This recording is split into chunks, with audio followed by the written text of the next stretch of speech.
Hi, this is Christy Wellborn. You're listening to EstesParkRadio.com. I would like to welcome back Sue Pinkham, Wildland Urban Interface Coordinator with the Estes Valley Fire Protection District. Thanks for being with us once again, Sue Pinkham. Thank you very much, Christy. It's great to be here. And this morning I thought I'd talk a little bit about the wonderful mountain pinebark beetle. They have flown. Yes, they have. They have started flying, but they're not finished yet. So now is a good time to check your trees to see if there are any pitch tubes, those globs of waxy Bubble gum. Yeah, they look like bubble gum. Sort of things that are on the trees. And you don't need to do anything yet because the beetles, as they fly, will congregate on one tree. That for some reason, the tree is able to send out a scent that the beetles pick up that says, I'm stressed, I'm diseased, I'm not feeling well, kind of, and the female beetles go to that tree. Then when the tree is so full of pinebark beetles, then the beetles will send out a scent that says, this hotel is full, go find another one. So they will all glom onto one tree, and then... Do they immediately embed themselves, or is that something you could see, actually? You can see the beetles going at the tree, flying to a tree, a lot of them. And then you can see them sort of disappear into that tree, and the pitch tubes trying to pitch them out. But when the tree is stressed, and not a healthy tree, that's the tree that the beetles will go after because they know they can win. If they try to go after a healthy tree, a big old ponderosa that's been around for hundreds and hundreds of years, and that tree gets a couple of hits on it, the beetles have attacked it but has a couple of pitch tubes, the tree's won. And the beetles are smart enough to know that they don't want to be killed in this glop of sap, so they go after the diseased and stressed trees.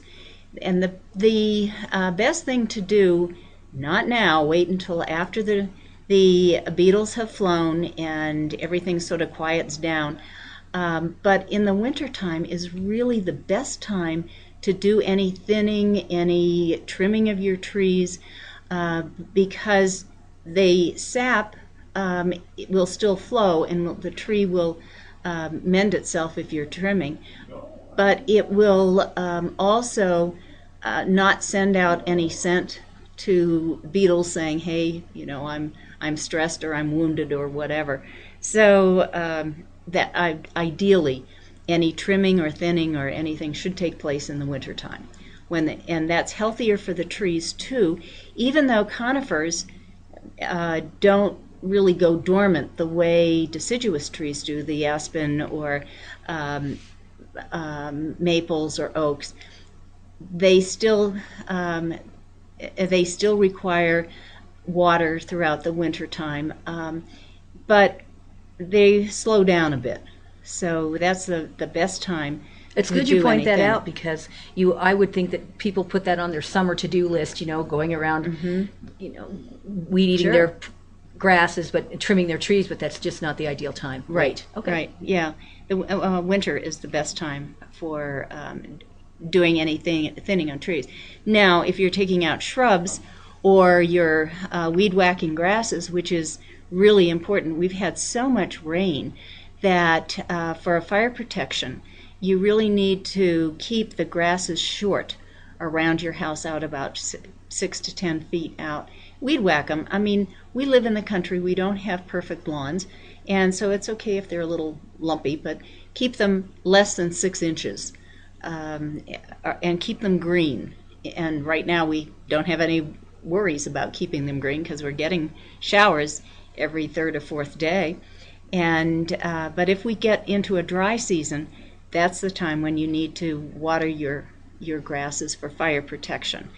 And there's been some concern also about the need to collect your needles and cones from the gutters, from the valleys and the roofs of the homes, and also around trees that are close to the house, and what to do with them. We don't have a place to recycle them up here, but Loveland does. It'll cost you a little bit to take them there, but if you want to recycle your needles and cones, that's the best place to take them. And the recycling center for Loveland is as you come into town at the intersection where Kmart's on the left and there's a Shamrock gas station on the right. You turn right there and it's down across the river. No, wait, not Taft. It's Taft Hill in Fort Collins. Oh, it's okay, Wilson. that's what it's Wilson, right? It's exactly. Wilson. And go down across the river and it's on the left-hand side. Okay. So it's not really out of your way at all to drop your bags of needles and cones, and that's a good thing to do. As I say, it's going to cost you a couple bucks, but it's well worth it. Well worth it. It sure is. So back to beetles. They are flying. There's not much anybody can do now until the fall, until they finish flying, and then we'll go out and the Beetle Buster group will go out and inspect the trees to see if, yes, they've been successful getting in or whether the tree has won. So, are you thinking that this year when you go out to inspect there'll be more trees infected in our area, closer in, do you think, or do you know? I haven't the foggiest idea. Okay. And part of it is the beetles can fly. They get caught in the wind and they can just go. They don't have to take the next tree or the next group of trees that's nearby. But on the other hand, if one tree is sending out the scent that says, hey, come get me, beetles, then they will. Okay. But you never know. And as I look at Prospect Mountain, I'm seeing some red needles on trees. Are you? And from last year, and I'm just kind of wondering what's happening over there because the beetles have flown from those trees now, and they're moving on, and the trees are definitely green. All right, well, thank you so much. Appreciate you being here again, and we always enjoy speaking with you. Thank you very much, And we look forward to Christy. talking with you again.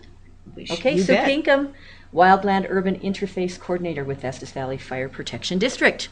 I'm Christy Wellborn, and you're listening to EstesParkRadio.com.